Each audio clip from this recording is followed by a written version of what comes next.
The sound echoed off every wall of that mansion. Not the crash of glass, not the scream of the storm outside. A slap. A kind of sound that stops time. The kind that makes the air itself go still, like even the atmosphere is holding its breath, waiting to see what happens next. It cracked through the east wing of the Ferraraquan estate like a thunderclap on a clear day, sudden, violent, and completely wrong. The crystal chandelier above seemed to shiver. The silk curtains along the tall windows caught in a draft, billowing inward like something had exhaled. And for one long, suspended second, nobody in that room moved.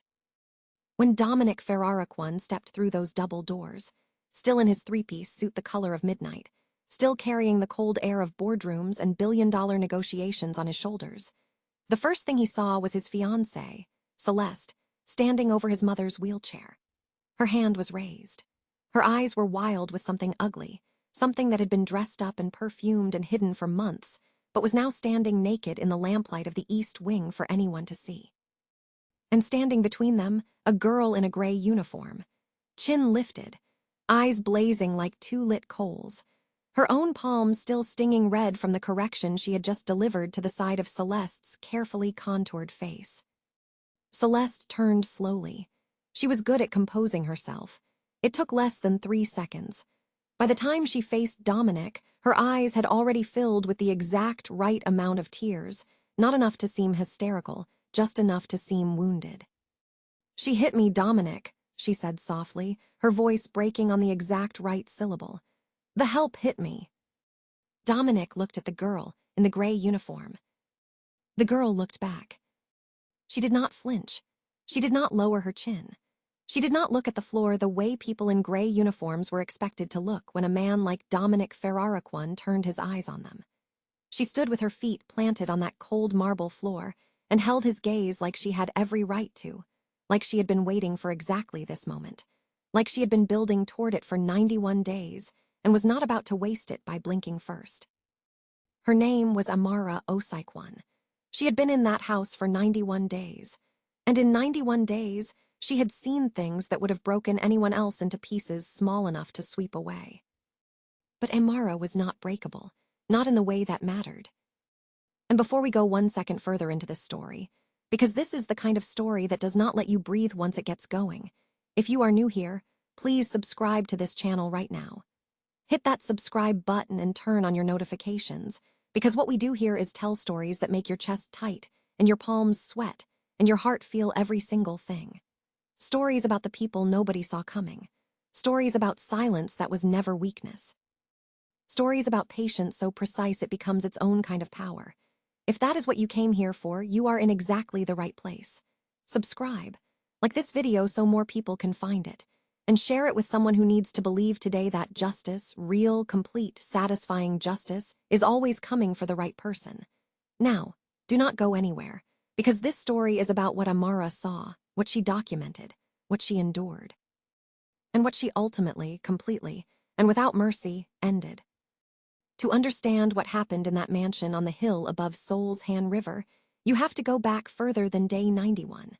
You have to go back to who Elena Ferraraquan was before the wheelchair, before the silence, before a stroke took her voice and her mobility and left her stranded inside a body that the world had decided was already gone. Elena Park had been born in Busan in 1959, the third daughter of a fish merchant who smelled of the sea, and told his daughters that the ocean belonged to whoever was brave enough to sail it. She had believed him. She had left Busan at 22 with a second-hand suitcase, a scholarship to a university in Milan, and a ferocity that people would spend the next 4 decades either admiring or being terrified by, depending on which side of her they found themselves on. She met Marco Ferrara at a business conference in Rome when she was 29. He was from Sicily. His family had money the way old trees have roots, deep, tangled, and not entirely clean. But Marco himself was different from his family, or at least he had wanted to be, and Elena had loved that want in him as much as she loved anything else. They married in a ceremony that scandalized both families and delighted both sets of friends. They moved to Seoul. They built something together, a hospitality empire that stretched from Seoul to Milan to Lagos, a portfolio of hotels and properties and investments that were legitimate and profitable, and most importantly, theirs. And then Marco died. Heart attack, age 53, on a Tuesday in October. Dominic was 19. Alina had stood at that funeral with her 16-year-old daughter on one side and her 19-year-old son on the other, and she had not cried until she was alone. She had not cried in front of anyone.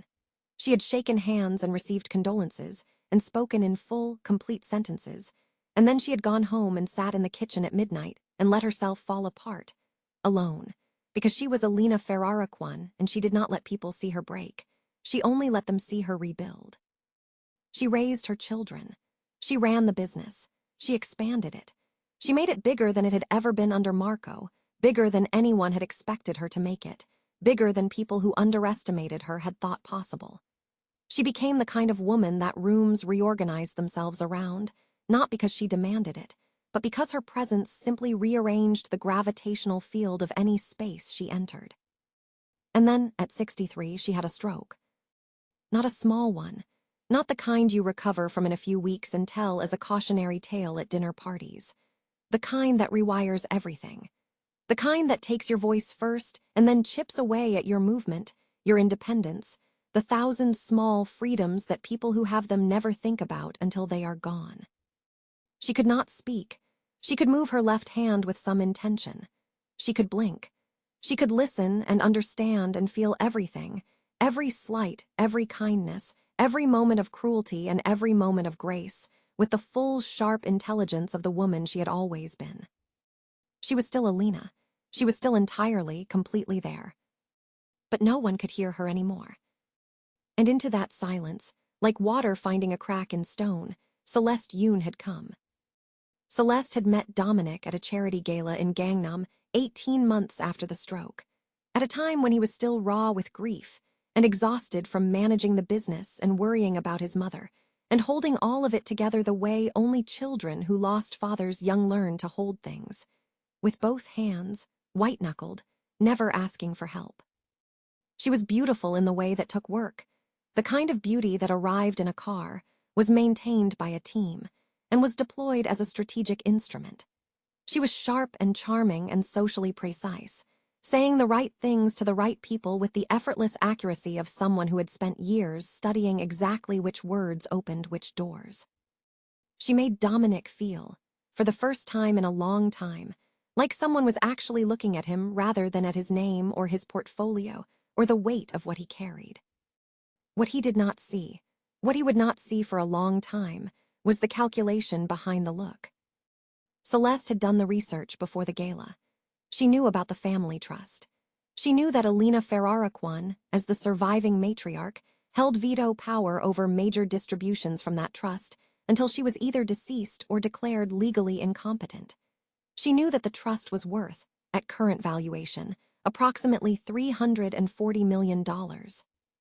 She knew that a woman who could not speak was a woman who could not fight back. She had worn a red dress to the gala. She had laughed at the right moments.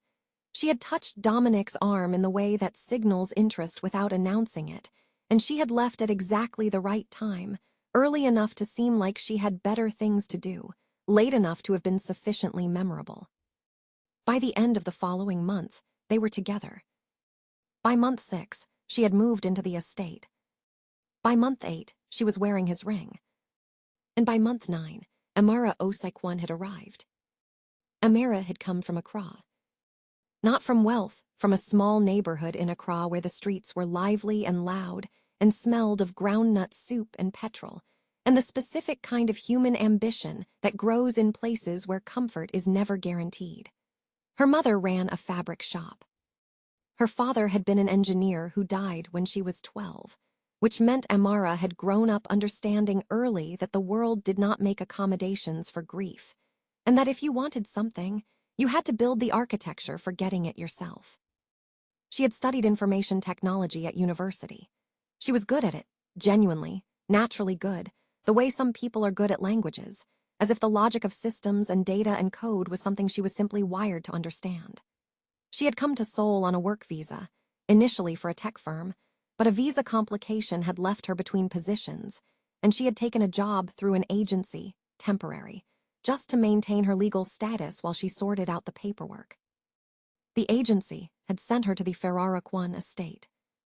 She had arrived on a Tuesday morning in March with a carry-on bag, a small laptop, and the particular brand of careful watchfulness that belongs to people who have learned that environments can turn on you quickly, and it is better to understand your surroundings thoroughly before you decide how to move within them.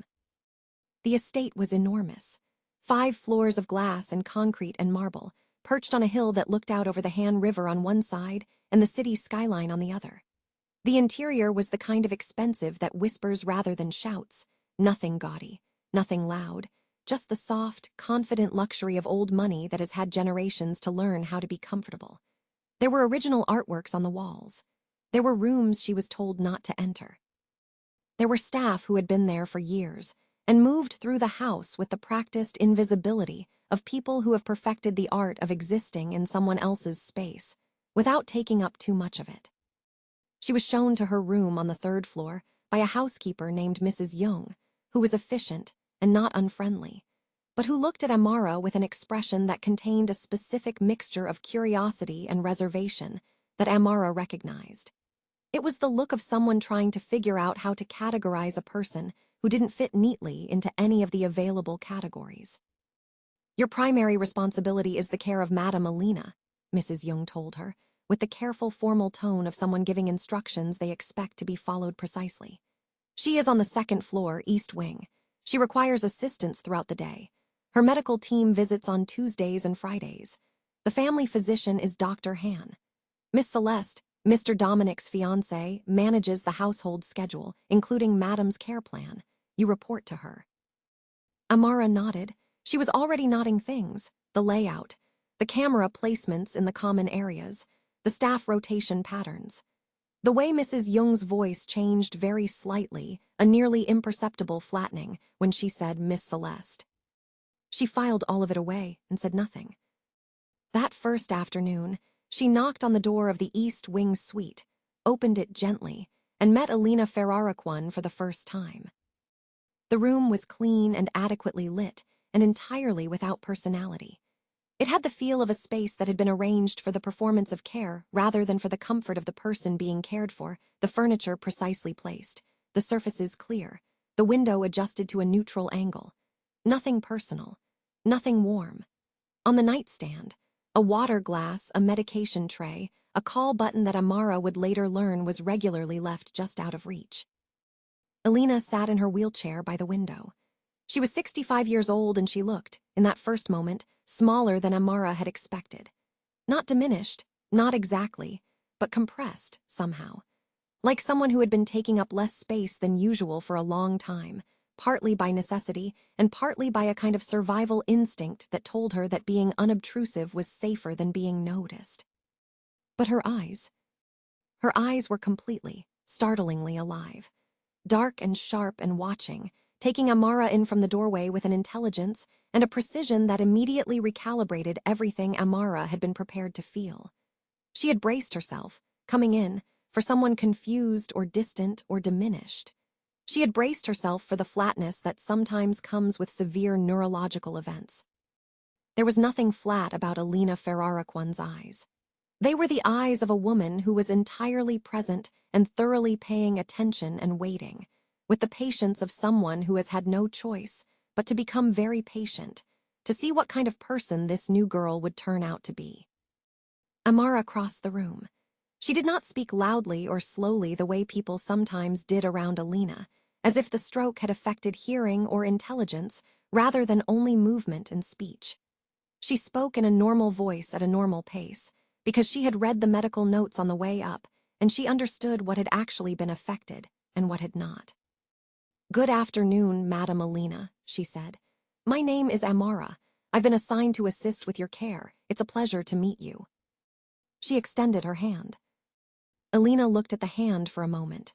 Then she raised her left hand, slowly, with visible effort, the kind of effort that looked like it cost something, and placed it in Amara's. One firm, deliberate shake. And then a single slow blink. It would take Amara another week to fully decode the blink system, but she would come to understand that this particular blink, slow, weighted, with the slight additional drop of the chin, meant something close to, "I'm watching you. Don't waste my time." Amara did not intend to. Now, if you're still here watching, and thank you truly for being here, this channel is built for people like you. People who stay until the end. If this story is gripping you, if you feel your chest tightening with every detail, then please take a moment right now to drop a comment below. Tell us, who do you think is the bravest person in this story? Is it Amara? Is it Alina surviving in silence? We read every single comment. This community is real and it is growing, and it is made of people who believe that justice, even when it is slow, is always coming. Subscribe if you haven't. Like this video so that more people can find it. And now, back to the story. It started small. It always does with people like Celeste. They test the boundaries in increments, small enough that each individual act seems almost deniable, almost explainable, almost a coincidence. It is only when you step back and look at all of them together that the pattern becomes undeniable, precise, deliberate, and completely intentional. Day 9. Amara was carrying a tray of chamomile tea up to the east wing, chamomile, because she had noticed on day 3 that Alina's left hand moved slightly toward the cup with a kind of anticipation that she did not show toward the green tea that had been the standard, and Amara had quietly switched without making a production of it. She liked the chamomile. That was enough reason. She pushed open the door to the East Wing suite and found Alina sitting at the window where she always sat in the afternoons, because the light at that angle was warm and fell across the garden below in a way that was clearly, visibly pleasing to her. But today, she was not resting in the warmth. She was leaning forward slightly, brow furrowed, eyes straining, squinting at the garden below with the effortful, frustrated concentration of someone trying to hold onto a world that keeps sliding out of focus. Her glasses were not on her face. Amara set the tray down and looked at the nightstand. Not there. She checked the surface of the small dresser by the door. Not there. She opened the top drawer gently. Reading glasses were often placed in nightstand drawers by care staff who didn't realize that out of sight meant completely inaccessible to someone who couldn't stand up and search for them. Not there either. She checked under the pillow, behind the water glass, on the windowsill. She was methodical and quiet about it, not making it into an event because she had already understood that Alina did not like being the center of a fuss. She just looked, thoroughly and quietly. Nothing. She turned to Alina, whose eyes had tracked her entire search with that precise, watchful attention. "I'm going to find them," Amara said simply. "I'll be right back." She retraced her steps through the wing. She checked the bathroom. The glasses were sometimes left there by careless staff. She checked the hallway table. She went back toward the main corridor and nearly walked past Celeste's suite before she registered the fact that the door was ajar and there was music playing inside, low, stylish, something European. She knocked. "Yes," Celeste's voice, already carrying that specific tone of someone who has decided before the conversation begins that it will be an inconvenience. Amara pushed the door open slightly. Celeste was at her vanity, examining her nails with the focused seriousness that she normally reserved for things that actually mattered. She did not look up. "I'm looking for Madame Alina's reading glasses," Amara said. "They don't seem to be in her room." Celeste tilted her head slightly, as if she was trying to remember something. She reached out, still without looking at Amara, and opened the top drawer of her vanity. The glasses were there, tucked under a silk scarf as if they had been deliberately layered over, as if someone had not wanted them found easily. She slid them across the counter. Her nails made a small sound against the wood. "She kept tapping them against her tray," Celeste said, examining her cuticle. "The sound was giving me a headache." Her voice was bored, not defensive. Bored, the tone of someone who didn't see why any of this required conversation. Amara picked up the glasses. She looked at them for a moment. Then she looked at Celeste. Celeste finally looked back. And for just 1 second, less than a second really, a flash so brief it could be mistaken for light, something moved behind her eyes. Not guilt, not embarrassment. Something harder and colder than either of those things. An acknowledgement, a reminder. "I know you saw this, and you can't do anything about it." "Thank you," Amara said. She went back to the east wing. She placed the glasses on Alina's face gently, carefully, adjusting the arms over her ears with the kind of unhurried attentiveness that said, "This matters, you matter, I have time for this." Alina looked out at the garden. Her eyes cleared. The furrow in her brow smoothed itself out. She found the rose bed she had been trying to see. Amara could tell by the small, almost invisible relaxation that moved through her shoulders. She looked up at Amara and blinked, slowly, deliberately, the left eye dipping just slightly deeper than the right. Amara had not yet fully cracked the code of Alina's blink language, but she understood this one intuitively. It was the same in every language. It was thank you. She sat down in the chair beside the window and poured the tea and said nothing about the glasses. Not because she had forgotten, not because she intended to let it go. Because she was filing it, the way she filed everything that mattered. The way someone who grew up understanding that evidence needs to be organized before it can be useful files things, carefully, precisely, and with the long patience of someone who intends to be believed when the time comes. She was watching. Day 34 arrived on a rainy Wednesday. Amara had gone out in the morning to the market 3 blocks east of the estate, a covered market that had both a Korean produce section and, tucked in the back corner, a small African grocery that had become her quiet weekly secret. She had found plantains there on her second visit, overripe and perfect, exactly the shade of black-streaked yellow that her mother used for frying. And she had held them in her hands for a long moment in the middle of that market and felt something complicated and warm and far away move through her chest. She came back through the service entrance at 11:15 with 2 bags, plantains, palm oil, dried crayfish, a bunch of scent leaves that she'd spotted wedged between parsley and chives and recognized immediately by smell before she identified them by sight. And she set them in the staff kitchen and went upstairs to check on Alina before she started the afternoon prep. The east wing hallway was dark. Not dimly lit. Not the gentle low light of a space where someone was resting. Dark in the complete, sealed way of a place where every source of illumination has been deliberately disabled. Curtains drawn so thoroughly that not even a thread of the rainy mid-morning light outside could push through. Overhead light off. Even the small lamp on the nightstand switched off at the base, not at the switch at the cord. Amara stopped in the hallway. She stood still and listened. The rain outside, the distant sound of the household below, and from behind the door at the end of the hall, nothing, which was wrong. There was always something, the soft sound of the television Amara had started leaving on low for Alina, tuned to the nature documentaries she seemed to respond to, or the small ambient sounds of someone simply existing in a space. Nothing. She walked fast. She pushed open the door and the darkness inside was absolute. It took her eyes 3 seconds to adjust enough to locate the wheelchair and the silhouette in it, and she crossed the room and pulled the curtains before she did anything else, both panels, all the way open, stepping back to let the gray, rainy light flood in. Alina was sitting in her wheelchair with her hands in her lap, fingers interlaced so tightly that the knuckles were blanched. She was not moving. She was not looking at the window that had just been uncovered. She was looking at the floor. And she was trembling. Not the fine motor tremor that sometimes came from the neurological damage. The other kind. The kind that comes from a body that has been frightened and has been frightened for long enough that the fear has moved from the mind into the muscles and taken up residence there. Madam Alina. The moment Amara's hand touched hers, just a light, gentle contact, just the beginning of a touch, Alina flinched. Not a small flinch. A full-body recoil, shoulders drawing up, head pulling back, the instinctive protective withdrawal of someone bracing for impact. Amara went completely still.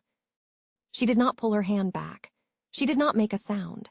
She stayed exactly where she was and let the contact exist, her fingers just barely resting against Alina's, until the trembling began, very slowly, to subside. Then she crouched down so she was below Alina's eyeline and looked up at her. "I'm here," she said. "It's just me, you're okay." Alina's eyes came down from the middle distance where they had been fixed. They found Amara's face.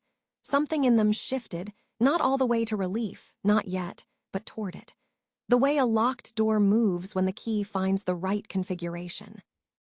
Amara reached up and adjusted the glasses that had slipped sideways. She straightened the blanket over Alina's legs. She turned on the lamp. She turned on the television, the Nature Channel, a documentary about humpback whales moving through blue-black water, and kept the volume low and present. She made tea. She sat with her. She did not go back downstairs for 2 hours. That evening, she found the medical notes in the hallway folder outside Alina's room. The folder where Dr. Hand's staff filed their ongoing observations. The folder that was technically for medical personnel, but that no one had thought to restrict access to. She read through the most recent entries and found, at the bottom of the most recent page, in Celeste's handwriting, small, neat, precise, an addition that did not belong there, that had no medical authority behind it, that had been placed among the clinical notes like a planted seed. Patient shows increasing signs of confusion and agitation. Difficulty maintaining attention. Appears disoriented in familiar environments. Recommend formal evaluation for advancing cognitive decline and assessment of competency to manage personal affairs. Amara stood in the hallway and read that paragraph 3 times. She did not do anything with her face. She had learned very young that faces were information, and information should be given deliberately and received carefully, and right now she was receiving, not transmitting. She folded the thought away very precisely. She was not just watching anymore. She was beginning to understand what she was watching. And understanding required documentation. Before we continue, and we are not stopping, this story is nowhere near its peak yet. If this channel is giving you the emotions you need right now, please like this video. Right now, wherever your hand is, move it to that thumbs up button and press it. It costs you nothing and it tells the algorithm that this story matters, that these kinds of stories deserve to be seen. Every like is a vote for more content like this, more drama, more justice, more of the specific satisfaction that comes from watching a carefully laid trap spring closed on exactly the right person. Like, subscribe, turn on notifications. And let us get back to Amara, because she is just getting started. Day 57. Amara had come to understand the geography of the estate the way a chess player comes to understand the board. Not just the positions of the pieces, but the way each square relates to every other square, the lines of sight and the blind spots, and the places where you can be heard without being seen. She knew, for instance, that the hallway outside Alina's East Wing suite had a specific acoustic quality, something to do with the height of the ceiling and the marble flooring and the way sound traveled along the walls. That meant voices inside the room carried into the corridor more clearly than anyone standing in the room would expect. This was the kind of thing you only discovered by being in the hallway, while people inside the room thought they were alone. She was in the hallway on day 57, carrying fresh linens, when she heard Celeste's voice through the cracked door. It was Celeste's indoor voice, not the performance voice she used for Dominic or for guests, but a softer, more intimate register that she deployed when she wanted to seem warm without actually being warm. The voice of someone doing an impression of kindness. Now, Mama, Celeste was saying. We've talked about this. You have to cooperate with the doctors when they come. It makes everything so much easier. And you don't want Dominic to worry, do you? He has so much on his plate already. He doesn't need the added stress of a difficult mother. Amara stopped walking. She did not announce herself. She did not approach the door. She stood exactly where she was, perfectly still, and listened. There was a sound from inside the room. Low, suppressed, the specific frequency of a sound that someone is trying very hard not to make, where the effort of suppression is almost as audible as the sound itself would have been. A sound like a body registering pain, and the mind overriding the body's instinct to express it. Amara moved. She covered the remaining distance to the door in 3 steps and pushed it open. The scene that arranged itself before her had the composed, slightly over-deliberate quality of a tableau that has just been adjusted, like a photograph, where someone moved something half a second before the shutter clicked. Celeste was standing beside the wheelchair, one hand resting on Alina's shoulder in what would look, from a certain angle, like an affectionate gesture. The other hand was at her side. She was looking at the window. Alina was looking at the wall. Her left hand, her good hand, the one that moved with intention, was in her lap, trembling. Not the fear trembling Amara had seen before, or not only that, a different kind. The residual, involuntary trembling of a body that has just absorbed something sharp and is still processing it. Amara let her eyes move down Alina's arm. Celeste was already turning toward her, already composing her face into the expression she wore for staff. Pleasant, slightly removed, a face that communicated you are here to serve and I am here to be served, and let us not confuse these roles. Amara, perfect timing. Could you get Mama her afternoon medication? She's been a little unsettled today. I think the change in weather is affecting her. She gathered her things, her phone, her small clutch, the expensive silk wrap she had draped over the chair back, with the fluid efficiency of someone who has decided the scene is over and is moving on. She walked out. Amara waited until the sound of Celeste's footsteps had faded down the corridor. Then she moved to the wheelchair and crouched beside it, and she looked at Alina's arm, just below the sleeve of the blouse, where the fabric had ridden up slightly. A bruise, small, dark, already beginning to deepen into the specific purple blue that comes with pinching, the deliberate concentration of pressure in one spot that leaves a mark precisely, because it is designed to. Because it is a demonstration of the ability to cause pain without causing anything visible enough to matter. Amara looked at it for a long moment. Then she looked at Alina. Alina looked back. Her eyes were dry. She had learned not to cry in ways that could be documented, because tears were evidence of agitation, and agitation was evidence of instability, and instability was evidence of decline. She had been played like that before, and she had learned. But her eyes, those sharp, dark, entirely present eyes, said everything. They said, "She does this." They said, "No one believes me." They said, "I have been screaming at the top of my lungs in complete silence for months and no one in this house hears me." And then they said something else. They moved from the bruise on her arm to Amara's face and back, with the deliberate intentionality of a woman communicating, of a woman who has not stopped communicating just because her voice is gone. They said, "You see this. What are you going to do?" Amara stood up. She went to the medication tray and organized Alina's afternoon medications with the unhurried precision that she brought to everything. She poured water. She helped Alina take the medications in the correct order, with the correct intervals, because she had memorized the schedule on week 1. Then she went back to her room on the 3rd floor. She sat at her small desk. She opened her laptop. She went to the site she had been looking at for the past week, a specialist electronics retailer, Korean and international shipping, with a section for what the site diplomatically called environmental monitoring devices. She scrolled to the product she had been examining for several days, reading the specifications and the user reviews with the careful technical attention of someone who knows exactly what they need and wants to make sure they get it. 2 cameras, the size of a shirt button each, wireless, continuous recording with encrypted upload to a secured cloud folder. Battery life of 37 days per charge. Motion-activated backup mode. The kind used in investigative journalism and elder care monitoring in countries where elder abuse was taken seriously enough to have given rise to a market. She clicked Add to Cart. She told herself it was just a precaution, just a measure, just in case she needed to show someone, one day, what she had seen.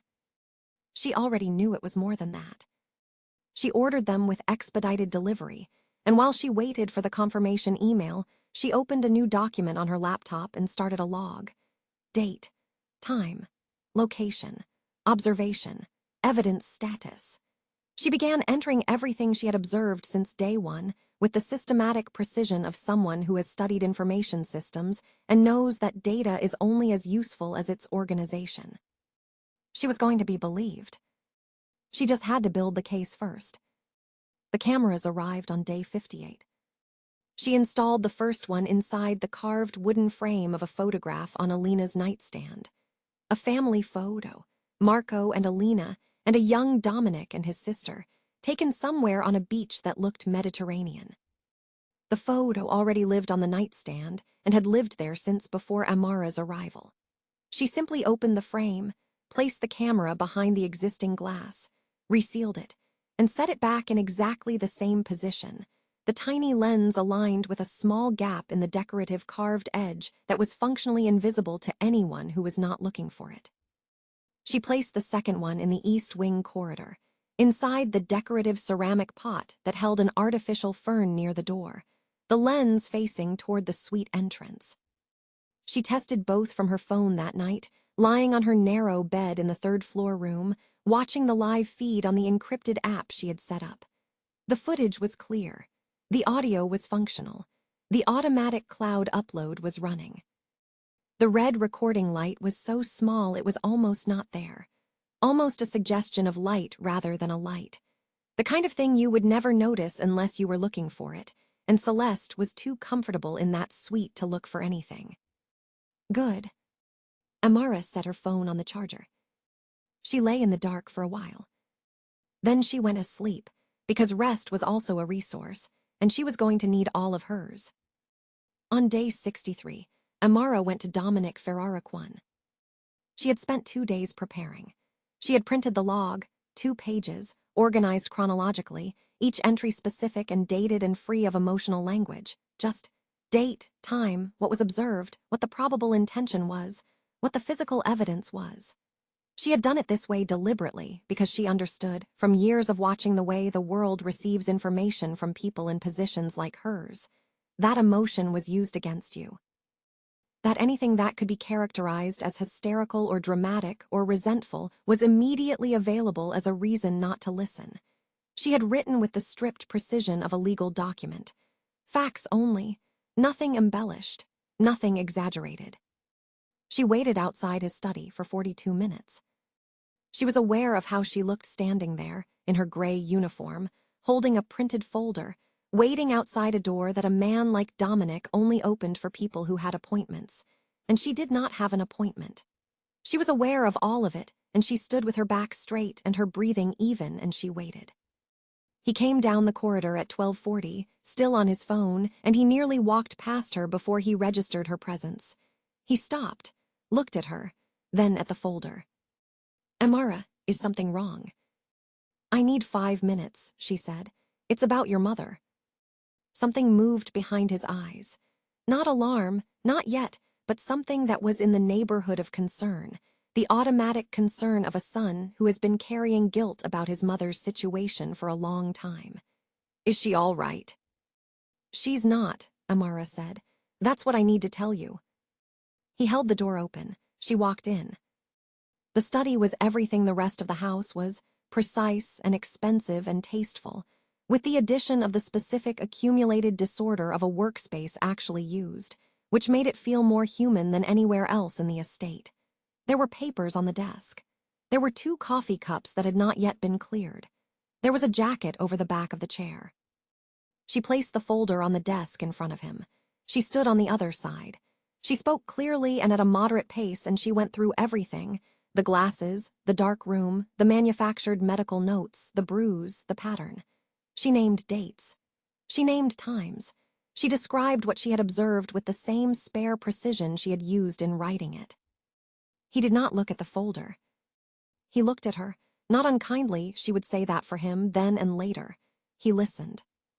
But the look was the look, the one she had been prepared for, the one she had seen before in other versions in other places. The look of a man who is trying to fit what he is hearing into a framework that already exists, and the framework says that the woman in the gray uniform is an outsider with limited context, who may or may not be reliable, and the framework is very hard to restructure in 5 minutes in the middle of a working day. And then the door opened. Celeste was standing in the doorway. She had not knocked. She had not waited. She stood in the doorway the way someone stands in a doorway when they own what's on the other side of it, with the total ease of someone who has made the calculation and is confident in it. She saw Amara. She saw the folder. Her expression did not change in any visible way. It remained as smooth and composed as it always was, and that composure, in this moment, knowing what Amara knew about what was behind it, was the most frightening thing in the room. "Dominic," she said, in the soft voice that was perfectly calibrated for interruption. "Your mother's doctor called. He's confirmed the competency evaluation for next Thursday. I thought you should know." She looked at Amara, 1 second, no more. Then she looked back at Dominic, and her expression shifted into something gentle and privately pained, the face of a woman enduring something difficult with grace. "Am I interrupting?" Dominic looked at Amara, then at Celeste, then at the closed folder on his desk. "I appreciate you bringing your concerns to me," he said. He said it in the tone of someone bringing a conversation to its conclusion, gentle and final. "I know you care about my mother's well-being, but she has a full medical team, and Miss Celeste has been managing her care very closely. I think perhaps—" "Mr. Ferrara," Amara's voice was level, "please read the dates on the log, the pattern." "She's the housekeeper, Dominic," Celeste said. Not loud, not theatrical. Just placed there in the room, quiet and precise and devastating, the way a pin placed in the right spot can stop an entire mechanism from functioning. "She's the housekeeper." 3 words, carrying the entire architecture of a worldview in which the word of a woman in a gray uniform weighs, by definition, less than the word of a woman wearing his ring. Dominic looked at Amara. His eyes were apologetic in a way that cost him nothing because it changed nothing. "I'll overlook this," he said. "Keep to your responsibilities." Amara picked up the folder. She nodded once. She walked out. In the corridor, halfway to the staircase, her footsteps measured, and even on the marble, she heard Celeste's heels behind her. Quick, precise. She stopped before she heard her name because she had been expecting this. Celeste came alongside her. And then, the grip. Her hand closing around Amara's upper arm, not tightly enough to leave a mark, just enough to communicate. "I can." The grip of someone exercising a small demonstration of power to remind you of the larger power behind it. Her voice, when it came, was barely above a whisper. It was pleasant. That was the worst part. It was the voice of someone who has never needed to raise their voice because they have never needed to. "Do something like that again," she said, "and you'll be on a flight back to Accra by Friday. I will call your agency. I will tell them you were found accessing private documents and recording family conversations without consent. I will make sure you cannot find another position in this country." A pause. "Do we understand each other?" Amara looked at the hand on her arm. Then she looked at Celeste. She did not say anything. Celeste held her gaze for another moment, smiled once, brief, contained, satisfied, and released her arm and walked away. Amara went to Alina's room. She sat down in the chair beside the wheelchair. She didn't speak for a while. Outside the window, the city below was doing the city things it always did, moving and buzzing, and indifferent to the contained, specific drama happening inside one mansion on one hill above the river. Somewhere down there, 10,000 ordinary things were happening. People were cooking dinner and arguing about small things and falling asleep in front of their televisions and not thinking about any of this. Alina's good hand moved slowly across the armrest. It found Amara's. One squeeze, long and deliberate. The grip of a woman who once moved whole rooms with her presence and now had one hand and 2 eyes and had poured everything she still was into both of them. "Don't give up." Amara looked at the picture frame on the nightstand. The tiny red light in the corner of the carved wooden edge was blinking. "Recording." She looked at it for a long time. Then she looked at the window. Then she made a decision. If you have been sitting with your heart in your throat for the last few minutes, you are exactly where we want you to be. This community was built on stories like this, stories that make you feel something real, that remind you why justice matters and why the people who pursue it quietly without applause are the bravest people in any room. Comment below. Would you have done what Amara did? Would you have stayed after that moment in the corridor? Tell us. We are listening. And while you think about it, like this video if it's gripping you, subscribe to this channel if you found us today, and share this with someone who needs to watch it through to the end. Because we are about to get to the part that makes everything worth it. There is a rhythm to care that becomes, when done with genuine attention, something close to language.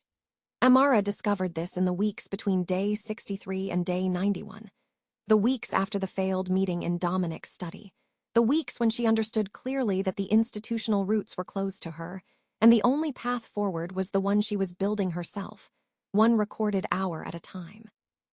She moved through those weeks with a surface calm that was entirely genuine, because she had always operated best when she had a plan, and the plan was in motion, and the plan was in motion. She smiled at Mrs. Young in the corridors. She acknowledged Celeste's directives with the appropriate level of deference. She took care of Alina with a thoroughness that was so impeccable that even Celeste, who watched everything, could not find a legitimate complaint to bring to anyone. And every Sunday she cooked. It had begun as the plantain, those overripe, perfect plantains from the covered market, fried slow in a pan until they were caramelized at the edges and soft all the way through, the specific texture that has no substitute, plated with fried eggs and sliced tomatoes. She had brought the first bowl to Alina on a Sunday afternoon in week 3, almost on impulse, because the medical meals had been particularly uninspired that day and Amara had been cooking for herself in the staff kitchen and had simply made extra. Alina had looked at the bowl with the careful, neutral expression of someone who has been presented with a lot of things that turned out to be disappointing and has learned not to anticipate before tasting. She took one bite. Her eyes closed. Not in the blank way of someone checking out. In the present, full way of someone who is experiencing something specific and absorbing it entirely. Her left hand moved on the tray, a small, involuntary movement, fingers curling slightly, the muscle memory of someone who once cooked with great pleasure and passion and has not tasted anything that reminded them of that in a very long time. She blinked, slowly, several times, a blink that was not communication, it was just feeling.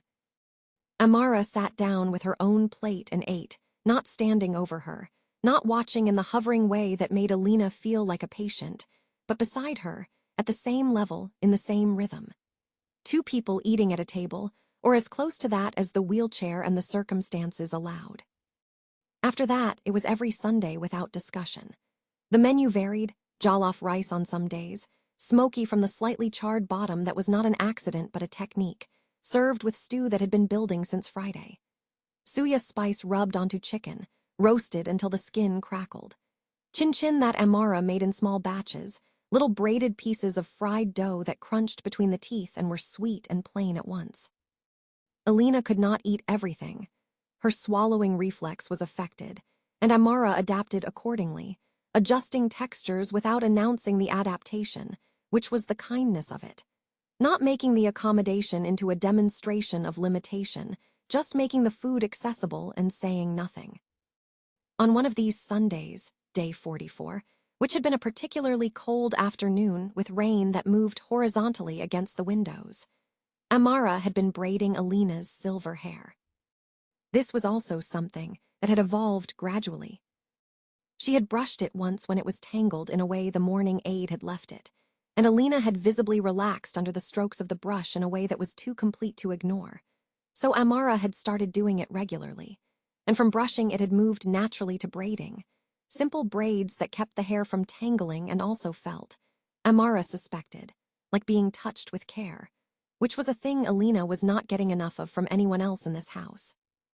She was braiding and talking about her mother's fabric shop, about the way fabric merchants in Accra's Makola market arranged their stalls so that the most eye-catching patterns faced outward to catch the light and the eye of passing customers, about the specific smell of the market on a Saturday morning, sawdust and dye and food from the chop bars at the edge of the building.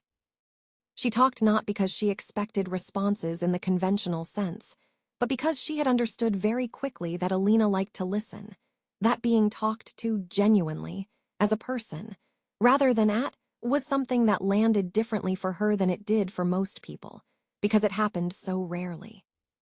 She was talking about her father, the engineer, the one who died when she was 12, The one who had explained the logic of systems to her before she knew what systems were, when she felt the slight shift in Alina's posture and looked up. Alina was watching her in the mirror above the dresser, and her expression, it was so clear, so fully itself, so entirely human, was the expression of someone who is remembering something similar, something of their own, the expression of a person who has lost something parallel to what they are hearing described, and who finds in that parallel not pain exactly but a kind of profound recognition. I know what that is. I know what it does. Amara held her eyes in the mirror for a moment. Then she went back to the braiding. Neither of them said anything. They didn't need to. And it was on that same afternoon, on a Sunday when the rain had moved on and left the garden glistening and new in the late light, that Alina had done something that Amara would think about for a long time afterward. She had waited until Amara finished the last braid and tied it off and set the brush down. And then, with tremendous effort, the kind of effort that Amara now recognized as involving not just the muscles of her hand and arm, but something further in, something like will, like the engine of the woman she had always been pushing against the limitations the stroke had imposed. Alina had raised her left hand and placed it against Amara's cheek. Gentle, brief, the specific gesture of someone who used to be able to say thank you in 100 different ways and has been reduced to this one, and is putting everything they have into making it sufficient. Amara covered Alina's hand with her own and held it there for a moment. She did not say anything either. Sometimes the things that matter most are the things that exist just beneath the threshold of words. Day 91 arrived on a Thursday, cold and overcast, the Han River below the hill running gray and fast in the early morning light.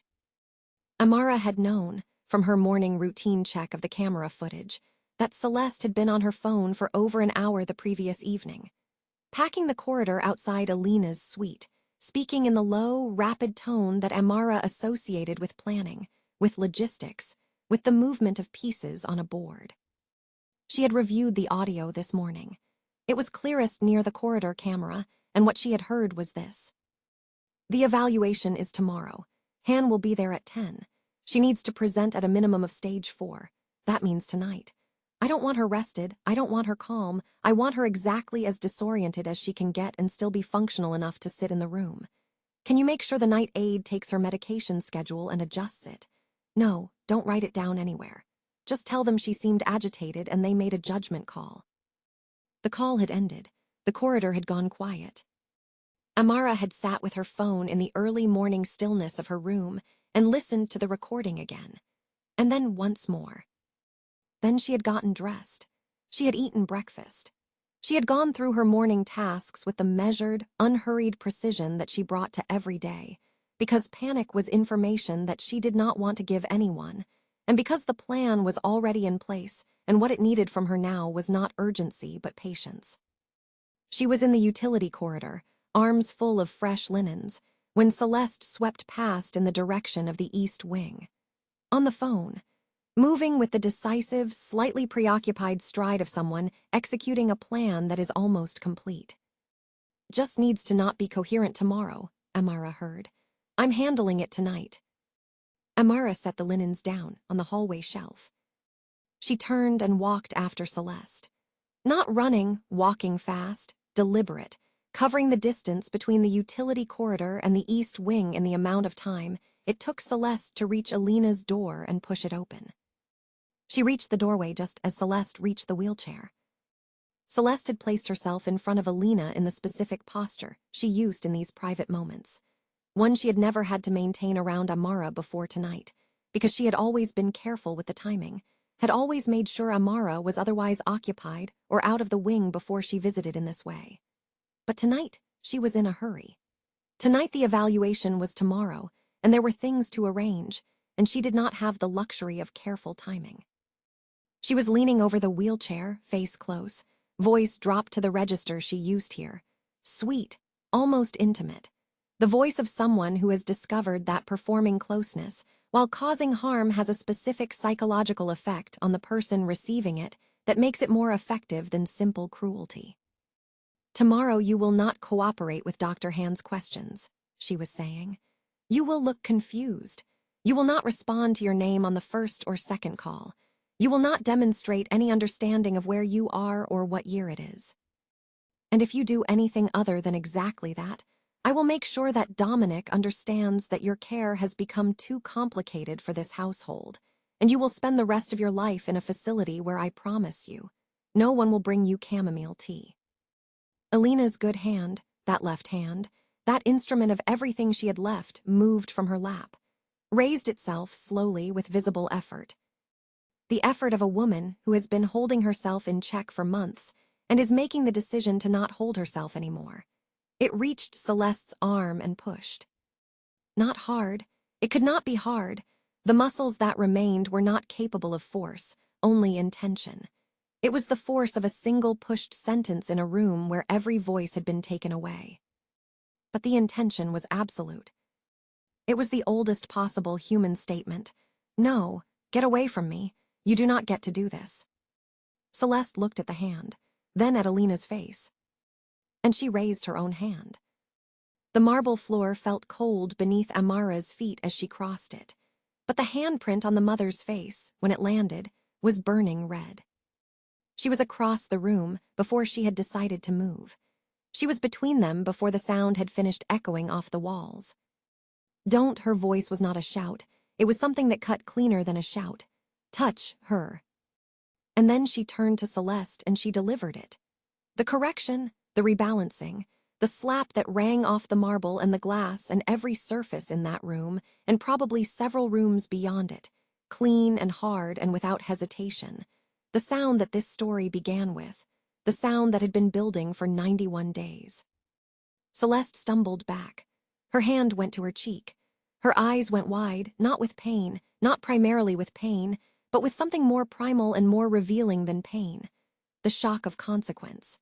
The specific, disorienting experience of someone who has been operating in a world where their actions have no consequences suddenly encountering, for the first time, a consequence. Alina's left hand was in her lap, trembling still. But her eyes were open and fully present, and looking at Amara with an expression that contained, alongside the pain in her cheek and the months of accumulated exhaustion, something luminous. She saw this. She saw it all. And then the footsteps. Heavy, quick, purposeful, the footsteps of a tall man crossing marble in a hurry. The double doors opened. Dominic Ferraraquan stepped in. He was still in his suit. He had clearly come from somewhere, the car, perhaps, or a meeting that had run late. His eyes moved through the room in 2 seconds, taking inventory with the fast, comprehensive assessment of a man who grew up in a household where situations could develop quickly, and reading them correctly was a survival skill. His fiancée, her cheek, her hand raised toward it. His mother, her cheek, the redness already spreading. And between them, Amara, in her gray uniform, her own hand still stinging, her chin level, her eyes meeting his without apology or deflection. Celeste's face had already reorganized itself. It was remarkable to watch, the speed and precision of it. In the 3 seconds between the door opening and her turning toward him, she had assembled the expression of a wounded woman, a controlled and dignified woman who has been assaulted and is holding herself together with tremendous poise. Her eyes were bright but not spilling. Her voice, when it came, was steady in the way that takes effort to make steady. "Dominic," she said. "She attacked me, I don't know what." "She hit your mother," Amara said. Not loud, just there, a fact placed in the room. Celeste pivoted immediately. "That's a lie. Dominic, this girl has been erratic for weeks. I've been concerned." "I have proof," Amara said.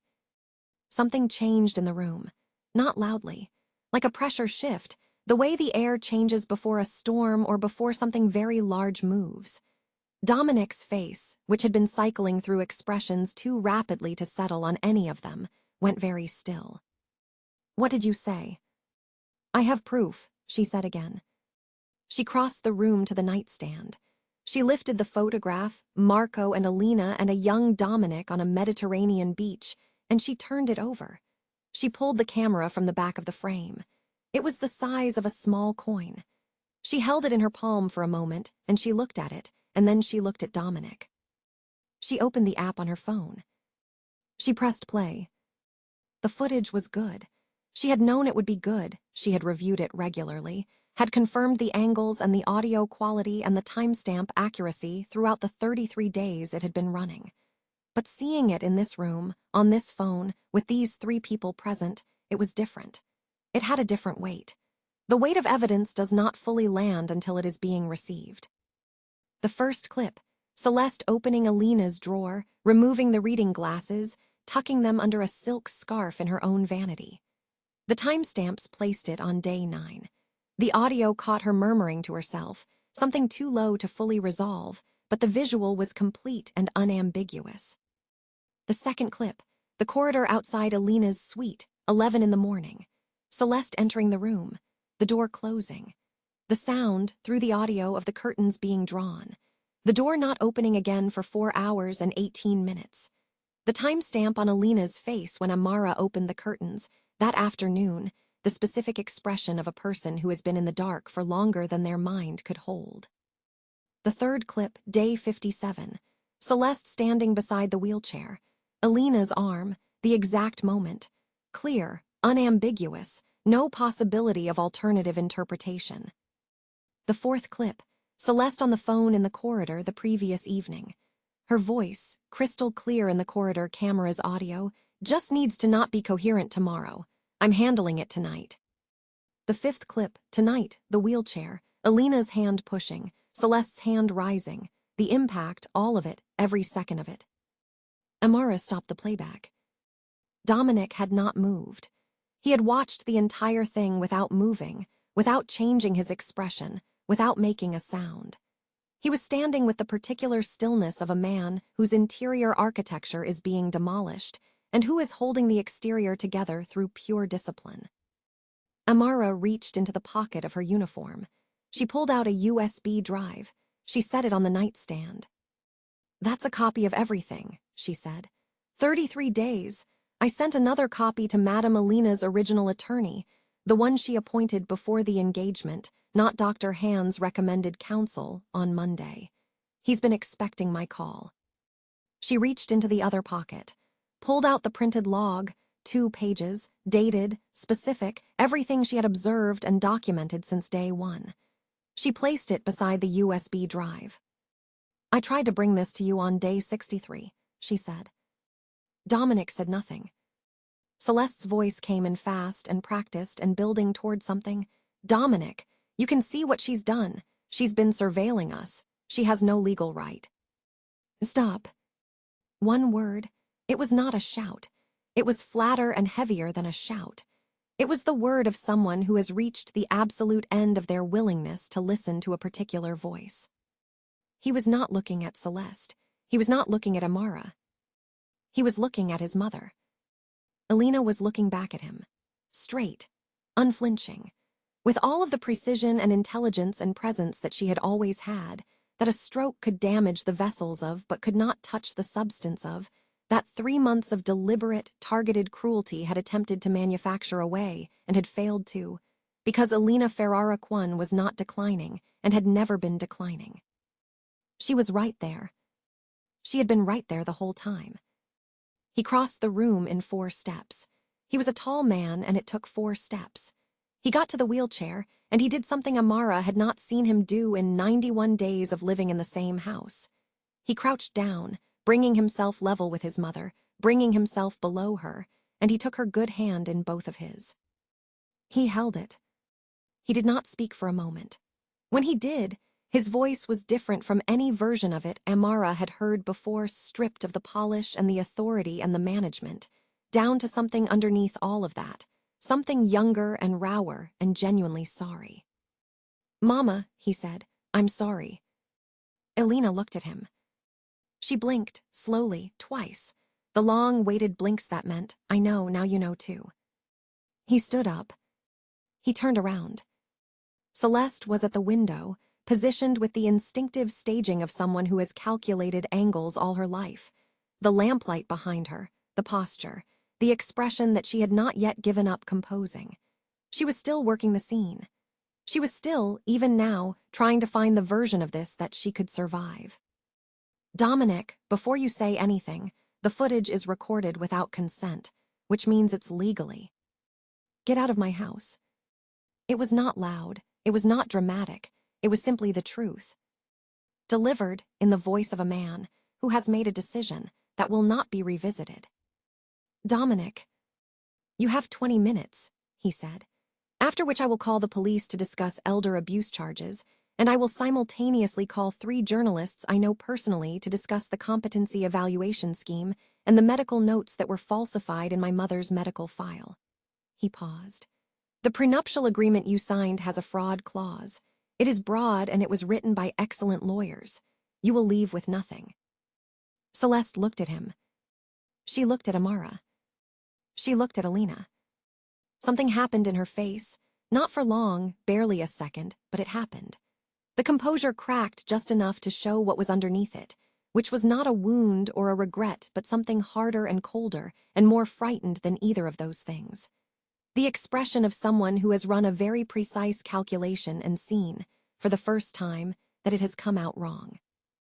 Then the composure closed back over it. She picked up her wrap. She walked out. The sound of her heels on the marble corridor, precise, controlled, growing smaller, was the best sound Amara had ever heard. And then there was just the room, the lamplight, the rain that had started again outside, soft and steady against the tall windows. And the 3 of them, the Dawn, the matriarch, and the maid in the gray uniform, in the silence that follows when something large and wrong has finally, at last, been removed. There is so much more to tell, and we are going to tell it, but right now, in the breath before the ending, we need you to do something. If this story reached something in you, if you felt the weight of those 91 days, if you felt Amara's patience and Alina's silent endurance, and the specific satisfaction of that recording playing in that room, then please subscribe to this channel right now. Click the bell so you never miss what we put out. Share this video with someone who needs to believe today that quiet courage is real, that patience is a strategy, that justice comes even when it is slow. And drop a comment. What was the moment in this story that made you feel the most? We read them. We are here. Now the ending, which is the part that matters. Dominic Ferraraquan did not sleep that night. Amara knew this because she did not sleep well either, and in the early hours, around 3 in the morning, when the house had reached the particular quality of silence that belongs only to the very late and the very early, she heard footsteps in the East Wing corridor. Not the brisk, purposeful footsteps of someone with somewhere to be, but the slow, irregular footsteps of someone who is just present, just there. She lay still and listened to them for a while. In the morning, the house had a different quality. Something had been removed from the air. Not everything, there were still the practical complexities, the staff adjustments, the appointments to cancel and the calls to make, but the particular, specific oppressiveness that had been present since before Amara arrived, the weight of something hidden and wrong moving through the estate like an invisible current, was gone. She could feel its absence the way you feel the silence, when a sound that has been running in the background for so long, you stopped noticing it finally stops. She made chamomile tea. She took it up to the East Wing. Dominic was already there. He was sitting in the chair beside the wheelchair, the chair that Amara always used, the one she had pulled close to the window in the early weeks and kept there. He had loosened his tie. He had, she suspected, not changed from the night before. He was sitting the way men who are not comfortable sitting still sit, forward, elbows on his knees, hands around a coffee cup that had probably been hot once. He was talking to his mother. Amara stopped in the doorway. She had not meant to interrupt. She had not meant to hear. But he was saying, I don't know how I missed it. I don't know how I looked at you every day and didn't see that something was wrong. And I need you to know that I know that's not good enough. I know that I'm sorry is not good enough. But I am sorry. I'm going to do better. I'm going to be here in a way that I should have been here from the beginning. Alina was looking at him. Her good hand was on his arm. One squeeze. Amara backed quietly away from the door. She drank the tea herself in the staff kitchen and watched the city wake up through the narrow window above the sink. Later that day, that same day, he moved fast. Once he moved, Dominic made 6 calls. She knew because Mrs. Young told her, in the slightly odd tone of someone reporting a seismic event.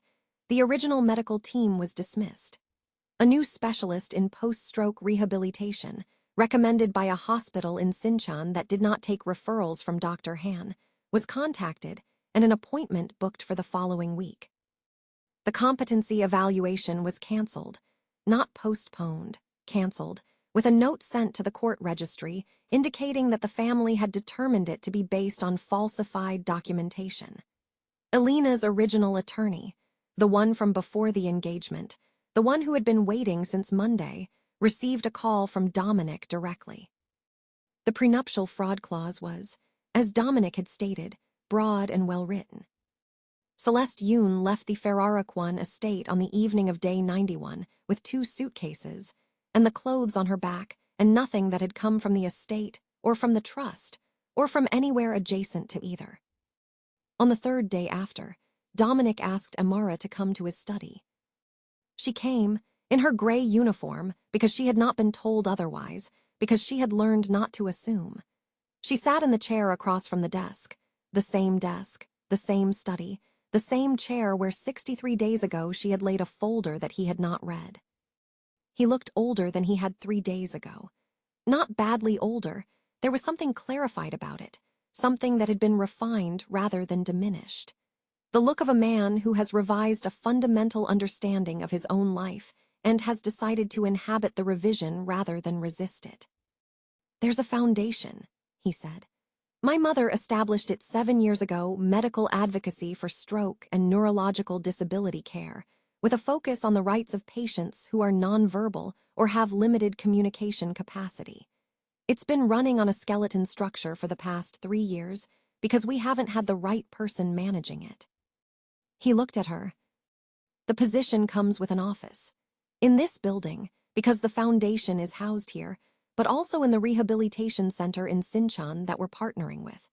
A salary that I would ask you to tell me if you find disrespectful, because I would like to correct it if so. And a specific mandate, written into your contract, to oversee my mother's care in a way that ensures what happened in the past 3 months cannot happen again." Amara looked at him. She was quiet for a moment, not because she was uncertain, but because there were things she needed to say first, and she wanted to say them correctly. "I tried to tell you," she said. "I know. On day 63, you had the folder you chose." "I know what I chose," he said. "I chose wrong, and I can't undo that. All I can do is—" He stopped, started again. "All I can do is be clear-eyed about it going forward." Amara looked at the desk between them, at the surface where the folder had lain, unopened. Then she looked at his extended hand. She thought about the gray uniform, the 42-minute wait in the corridor, the folder. She thought about Elena's hand on her cheek on a rainy Sunday afternoon, the most eloquent thank you she had ever received. She thought about a tiny red light blinking in a picture frame, and the patience it takes to trust that the right moment will come, and the kind of courage that does not announce itself. She shook his hand. The grip was firm, equal, the grip of 2 people acknowledging each other as people. That Sunday, the Sunday after, Amara cooked. She made jollof rice, the real kind, the kind that took 3 hours and the right tomatoes and the patience to let the rice toast slightly at the bottom before it steams, resulting in the specific, irreplaceable bottom crust that her mother called the best part, and that food scientists would probably have a complicated name for, and that Amara simply called the reason. She made stew. She made fried plantains, perfectly dark, exactly as sweet as they needed to be. She carried the tray up to the east wing. The curtains were open, all of them. The room was flooded with the particular afternoon light that came in from the southwest in autumn, warm and slightly golden, lying across the floor in long panels. The garden below was visible in full, the rose beds, the small fountain, the path that curved toward the outer wall. Elena was at the window. She had a book open in her lap, not a regular book, but a large-format art book, photography, the kind with prints that take up whole pages. The new specialist, who had come for a preliminary visit the day before, had suggested it along with several other sensory engagement strategies, and Dominic had ordered 6 art books that same evening, and stack them on the nightstand. She was wearing her glasses. Her hair was braided in the style Amara had developed over the past weeks. Simple, careful, the kind that held through a full day without pulling. She looked up when Amara came in. Amara set the tray on the table by the window and pulled her chair close, not across from the wheelchair, but beside it, at the same angle, facing the same direction. The two of them looking out at the garden with the rice steaming between them. She served 2 bowls. She placed Alina's in the holder on the wheelchair arm and her own in her lap, and she looked out at the rose beds and the fountain and the city spread below the hill. Alina's left hand moved to the bowl, lifted the spoon. Slowly, with effort, with the specific deliberateness of someone practicing an act that used to be automatic and is having to be rebuilt from intention, one movement at a time. She brought the spoon to her mouth. She closed her eyes. When she opened them, she turned her head not far, just enough, toward Amara. Her left hand moved from the bowl. It found Amara's hand, where it rested on the arm of the chair. She held it. One long, complete, total squeeze. Not thank you. Bigger than thank you. The squeeze of a woman who was once a matriarch and a queen and a force of nature, and who has spent months being rendered invisible and has just been, finally, irrevocably, seen. Who found the one person in a house full of people who looked at her and saw not a patient or a liability or an obstacle but a human being. A woman, someone who was still entirely, absolutely, unconquerably there. Amara held her hand back. Outside, the light moved across the garden. The fountain ran. The city below the hill buzzed and moved and went on doing the 10,000 things cities do, entirely unaware of what had just been resolved in one room on the 2nd floor of an estate above the Han River. But here is what is true, and what this story is at its deepest level about. There is a kind of courage that does not announce itself. That wears gray uniforms and carries printed folders that get closed without being read and waits 42 minutes in corridors for conversations that go wrong. That sits with someone in the dark and adjusts their glasses and braids their hair and cooks food that tastes like home and says, without words, without announcement, with the quiet and the presence and the continuity of showing up every day, when showing up is difficult, I see you. I am not leaving. I have a plan. Celeste Yoon thought she had married into a dynasty. She had identified every piece of the puzzle: the trust, the legal pathway, the nonverbal matriarch, the overworked and grieving son, the institutional authority of physicians and legal documents, and the word of an elegant socialite over the word of a domestic worker. She had not counted on Amara. She had not counted on the patience.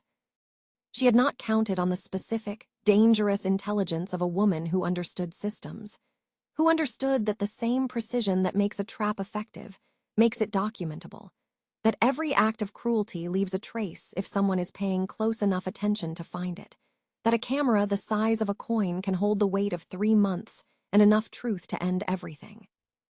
She had never seen the light blinking in the picture frame. She should have looked more carefully at the maid. And now, as we come to the end of this story, if you have sat with Amara for this entire journey, if you felt the weight of those 91 days and the satisfaction of that recording playing in that room and the warmth of that Sunday afternoon with 2 bowls of jollof rice and a hand held at a window above the Han River, then you are the person this channel is built for. Please subscribe. Right now. If you are not already subscribed, this is the moment. Click the button, turn on the bell, and become part of a community that gathers around stories exactly like this one. Stories about the people everyone underestimates. Stories about patience as strategy and documentation, as power and quiet courage as the most formidable force in any room. Like this video, every like tells the world that stories like this deserve to be found by more people, and there are people out there right now who need this story today. Leave a comment, we want to know. What was the moment that hit you the hardest? Was it the glasses on day 9? Alina's hand finding Amara's in the dark? The recording playing in that room? Tell us. Every comment is read. And share this with someone. Send it to someone who is fighting quietly right now. Someone who feels like no one is listening. Someone who needs to know that patience is not the same as powerlessness. Because the most dangerous person in the room is not always the one with the power. Sometimes it is the one with the receipts, and the camera in the picture frame, and the long, clear memory of every single day. Next week, another house, another secret, another person who thought they had gotten away with it. They hadn't. Subscribe. We'll see you there.